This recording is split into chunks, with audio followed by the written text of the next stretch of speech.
Grab your poker chips, pick up your cards, and make your bets, because this is UMass Sports Weekly, your number one source for all things UMass sports.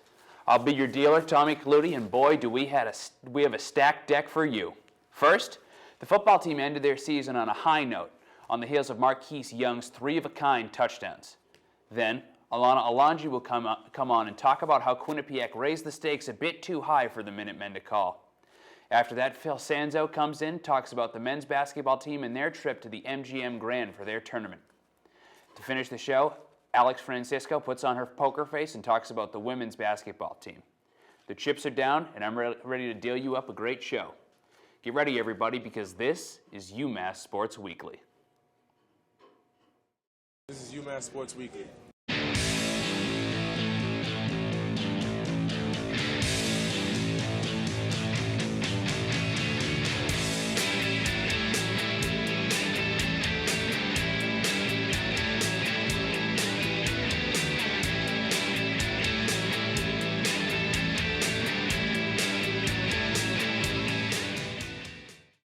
Welcome back. On Saturday afternoon, Marquise Young and the Minutemen closed their season with a 31-26 victory over Buffalo. Young was named MAC-10 East Player of the Week, and the Minutemen closed their season with a record of 3-9, matching last year's post. I'm here with Xander Manning. Xander, we've talked about it all season. I mean, this team did not reach expectations, but I want to ask you, football season's finally over. How did this last matchup of the season go? That was a great game for UMass. They came out firing in this game. I was really impressed with this team. I was starting to think they weren't going to beat Buffalo. Buffalo came in 5-6, something like that. 5-6. I mean, they were battling for a bowl game, and UMass shut them down. It was great. They played some great defense. I mean, I'll give it to Fernapple. He had a tough game, throwing 2 interceptions. They turned the ball over on the run, but this team played very well against Buffalo and definitely exceeded my expectations. Now, Xander, we talked about preseason expectations, and I remember in an interview with Jovan Santos Knox, he talked about, it's not us, it's not the expectations, we're just not executing. And, that seemed to be a theme this year. So I want to ask you, you've been covering this team the past 2 years, why didn't they match up to these preseason expectations? Why weren't the team we thought they were? Well, they just didn't finish games this season. I mean, they could start the game out great, start the offense, do what they needed to do, but they just couldn't finish the game defensively. I think that was one of the biggest keys for this game, and the offense just couldn't sustain what they started the game with. They just couldn't keep it going, just couldn't keep everything the way it started. Just simple as that. They couldn't finish the game. Now, Xander, like you reference Liam, we're all about positives. Yep. We like to keep things looking up. I mean, this football season was down and dreary, to say the least, but there are some guys that emerged. And I know you're a big Marquise Young fan. You're probably going to talk about some other guys. So who are your players to watch for next year, assuming nobody transfers or, barring catastrophe? Who are your guys to watch for next year? Well, first guy I want to look at, pull up a graphic here, you got Marquise Young. Great player for this Minutemen team, great running back, great guy to replace Jamal Wilson after Jamal Wilson graduates this year. He ran the ball for 960 yards on 152 carries, and then caught passes for 71 yards on 15 catches. All-purpose yards, he had over 1,000 all-purpose yards for a freshman, and that's pretty good if I have to say so myself. For a guy not given the number one duties? Right, yeah, for a guy who came in to back up the season. Another guy we didn't have on the graphic there, but I want to look out for Ricardo Hamilton next year in the secondary. You're losing Randall Jett this year, a huge piece of that defense. You're losing Randall Jett, Trey Dudley-Giles, some huge losses for this team, but Ricardo Hamilton coming in next year as a junior, I think he's going to play a huge part on that sideline. You're also losing a transfer, Keldon Brackett, but I think he's going to play a huge piece in that secondary next year. Now, Xander, after this season, UMass is going to leave the MAC, a conference that, some would say they don't fit both geographically and skill-wise. They're going to be independent, much like a Notre Dame or other teams. So how do you think being independent is going to impact their performance going forward? It's definitely going to draw in some huge recruits next season. I mean, some people are going to be excited. They're opening the season against Florida. I mean, who wouldn't be excited to play Florida opening the season? But, I mean, you're also playing teams like South Carolina, BYU. I mean, it's going to be a tough season for the school. Let's look at the schedule right here. Opening the season against Florida, UConn, then at BC. It's going to be a tough season for this team, and I think that's going to draw some excitement from some recruits. It's going to maybe draw some people away, but I think overall it's going to create some excitement, especially around the state, about this team with all the big-name teams that they're playing. I mean, with the way BC has relatively struggled of late, this is definitely UMass's time to come out and really show us what they're made of. Now, Xander, I want to throw you a curveball. Last year we saw Gene Sifrin get, he appeared for the draft, didn't get drafted, signed with the Colts. Do you see anybody getting drafted? Give us who, where, and why. I think I got two guys that stick out to me this season right now. I got Jovan Santos Knox, and I got Tajay Sharp. Both guys are going to get drafted this season.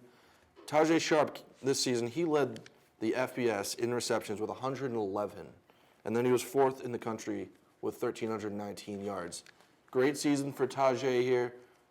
I got a good feeling he's going to go round 3, maybe round 2, but definitely one of the better receivers in this class. Maybe not as high as Amari Cooper last year from Alabama, but I could see him getting drafted pretty high still, at least for the Minutemen standards. I mean, Xander, you tell me, I'm an NFL franchise second round. Why should I take Tajay? Tajay's he's a great player. I mean, he can catch the ball. He can get his feet inbounds when you need him to. Most of all, he's got that speed to burn, and that speed to beat you. He beat that secondary a lot this season, got down the field, and had some great touchdown passes from Blake Fernapple. Now, Jovan Santos Knox, if you want a guy who's a linebacker, can rush the quarterback and pick the ball off, a very dynamic player, that's what you got in Jovan. Great player. I think he'll go probably around 4 or 5, maybe 6. But still a solid player and a solid late-round pick that's sort of a sleeper, I'd say, in this draft. Come on, there's got to be. Give me one UMass sleeper that has a prayer at getting drafted. Who's your surprise player that shows up on draft day? Mark and Michelle. I got to go with Mark and Michelle. I said he was going to be a big player. Maybe Mark and Michelle, maybe Keldon Brackett. Both guys who basically broke out of their shells this season. Keldon Brackett transferring from UAB. But really, I'm going to go with Mark and Michelle. He's also a dynamic player. He can rush, go beautiful end-arounds this season for the Minutemen. Run the ball if you need him to, but also get down the field, beat the secondary, get his feet in bounds, and beat you with that speed. I mean, you heard it here, folks, ladies and gentlemen. Look for a couple Minutemen on draft day. Thank you very much, Xander. It's been a great year covering the football team. I mean, the record isn't what we wanted, but always fun to have the boys back at McGurk Stadium, and I believe next year we'll be there One game. Unfortunately, only one game next year. Only one game at McGurk. Well, at least we have that to look forward to. Thank you very much, Xander. Don't leave the poker table, because when we come back, we're going to talk some Minuteman hockey. Stay tuned. Welcome back into UMass Sports Weekly. This weekend, the Minuteman hockey team took on a streaking Quinnipiac team that entered the games 11-0-2. Unfortunately, Quinnipiac was a bit too much for the Minutemen as they dropped both games. Friday night losing 4-1 and Saturday night losing a tough 1-0 game. I'm here with Alana Alangi. Alana, this team has been able to score in bunches this year, and this Quinnipiac defense held them to 1 goal in 2 games, which is frankly unheard of the way they've been playing. What was Quinnipiac able to do? Yeah, I mean, this was a very good Quinnipiac team. They're now ranked number 2 in the nation, so we knew this was going to be a tough weekend for the Minutemen. But like we've seen in the past, UMass is just having a lot of difficulty against these better defensive teams like BC. They had the 7-0 loss. Yale, they had the 6-1 loss. So this was a similar situation. Not as bad, but Quinnipiac came into this weekend allowing the 4th fewest goals against in the nation. So they allowed only the Minutemen to have 8 shots on net through 2 periods of play, and they tripled that on Friday. So, I mean, if a team's only getting 8 shots on net, they're not going to have much opportunity to score, and that was really the deal breaker this weekend. Now, I mean, in the Minutemen's defense, and I love Coach Micheletto, love him like a brother. In their defense, I mean, you get a team like Quinnipiac, this is their best start in NCAA history. So, I mean, it's tough to go into a game like that and play a team as good as Quinnipiac was playing. But, I mean, valiant effort. They felt, like I said, 4-1, 1-0. They struggled to get on the board. Why was there just such a lack of offense? I think the bottom line is that these teams are just shutting down our top scorers. That I don't know if Coach Micheletto needs to make some line changes or what he's got to do, but that top line needs to be better, and they've definitely cooled down in the past few games. In their last 6 games, they've only scored 3 goals. So that's got to change. They got to get back on track and score more. But like I've said, the defense seems to be improving, which is good, and goaltending, continues to be pretty decent for the Minutemen. So. Now, I want to build off that with goaltending because, last year we had the catastrophe that was choosing between Steve Mastelers and Henry Dill. Ended up going with Mastelers and played relatively well down the stretch, but you seem to have that same issue with Nick Renyard and Henry Dill this year. So, can you shine some light on this situation for us? How did goalkeeping play a role in these two games against Quinnipiac? These games could have easily been 7-0 like that game against BC, but goaltending definitely was, a big factor. Nick Renyard made 30 saves on Friday, which is, a pretty notable, game for him. And Henry Dill, he hasn't been very consistent this season, but he definitely stepped up on Saturday, made 22 saves, I think, on 23 shots. So allowing just one goal, which is against Quinnipiac, that's pretty good. So goaltending definitely kept the Minutemen from being embarrassed, I think. So, goaltending definitely needs to continue, being a strong suit. And the defense needs to step up. Mark Hetnick had a goal, the only goal this weekend. So that was good to see defensemen score. So they just the offense has to be better. That's the bottom line. Now, since November 7th, this team hasn't won a game.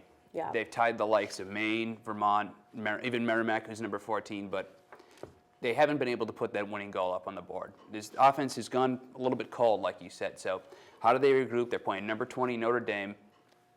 Big opportunity to make some noise in the Hockey East, show everybody who they are. What do they have to do to get that offense going?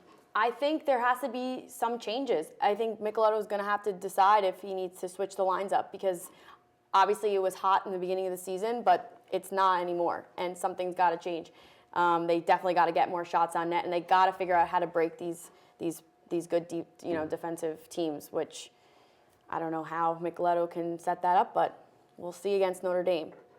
Hey, thank you very much, Alana. It's been a difficult run these past couple games. Not as bad as last year again. Definitely not. Definitely not as bad as last year, but Coach Michelotto loves the transition game, and hopefully he can get those kids skating. Hopefully Kurt Keats can step up because he's been playing well of late.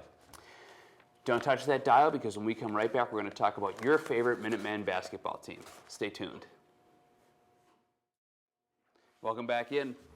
This weekend, the Minutemen traveled to the MGM Grand Tournament at the MGM Grand Hotel, hence the poker theme of this week. It took a while to get to the whole reference, but I thought it was funny.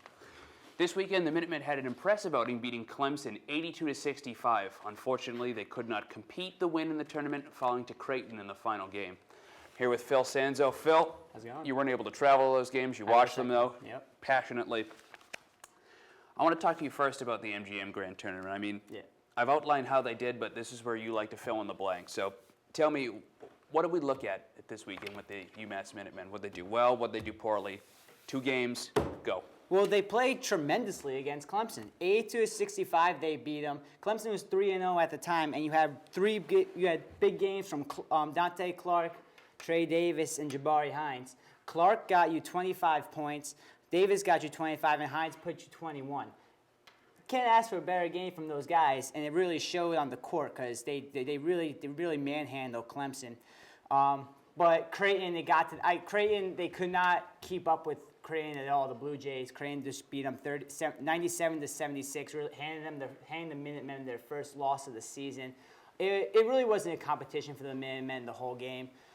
They looked slow, Tommy. They looked slow. They looked tired, and sure they would because playing back-to-back games, traveling to Las Vegas, all the things they probably had to do there, all the formalities they had to get through.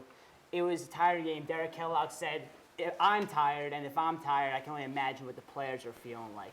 So it was these back-to-back games. They couldn't get it going. Dante Clark was only 2 for 12 in field goals.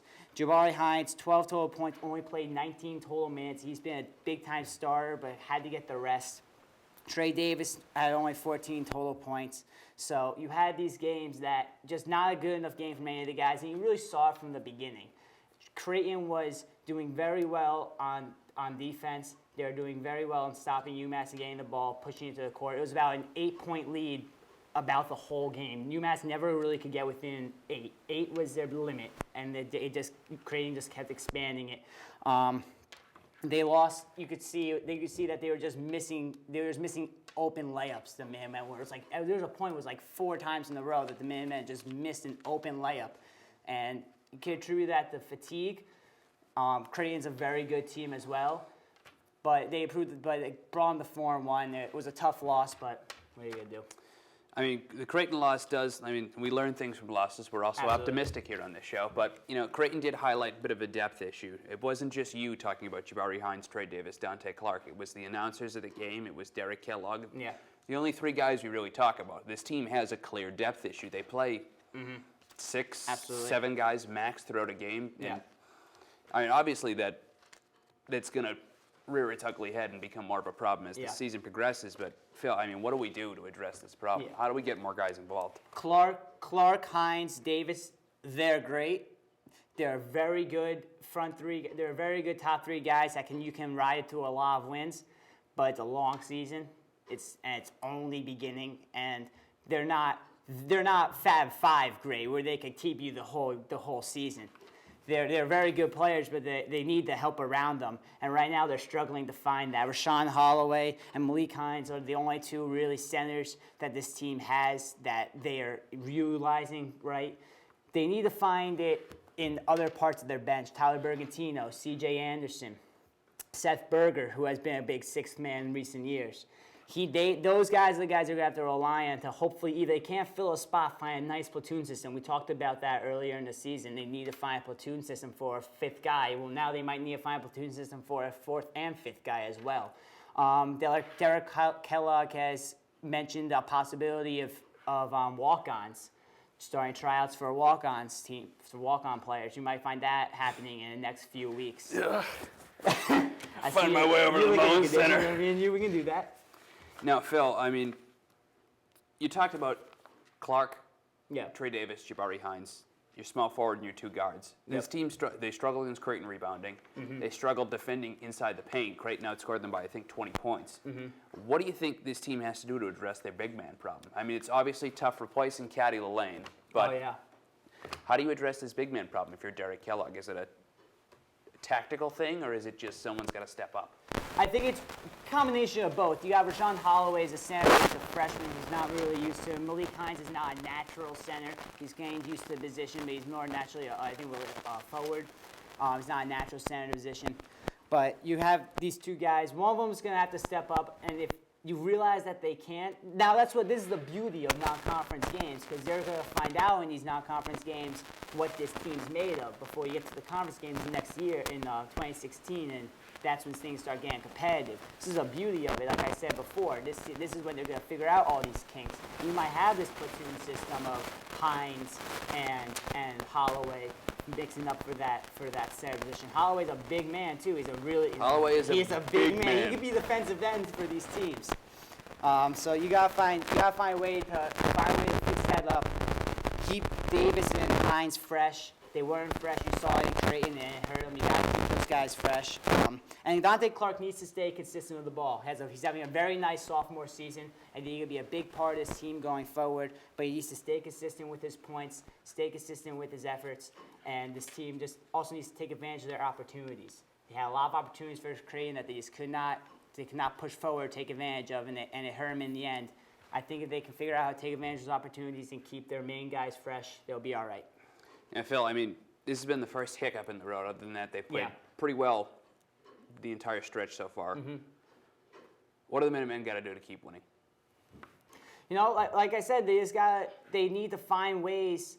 They need to find ways to minimize the mistakes. Find ways to minimize the mistakes, and when they hit that rough patch, not let it all collapse. It seemed like versus Creighton, they couldn't do anything right. And I feel like it hurt them going up early on in the game. They got down like 10-2 or they got down big early, and it kind of stuck that way the whole game. They need to find a way to avoid that. They were 15 for 20. They had 15 offensive rebounds versus Creighton and 26 defensive rebounds. That's great. They could not capitalize on it though. So really, they gotta learn to minimize those mistakes and capitalize on the opportunities they have. Thank you, Phil. Good job with that coverage. Tim Dennehy out this week. Yeah. What is he on? The DL? Yeah, he's on the DL. Back. The doctor's hurt. Doctor's hurt. Well, thank you very much, Phil. Hopefully this Minutemen team can get back on track. All right, that'll do it for this week's edition of UMass Sports Weekly. I'm Tommy Calautti, your host. Remember, Follow us, all the social media sites. You got Twitter, you got Facebook, Snapchat, Periscope, like I always say, Instagram.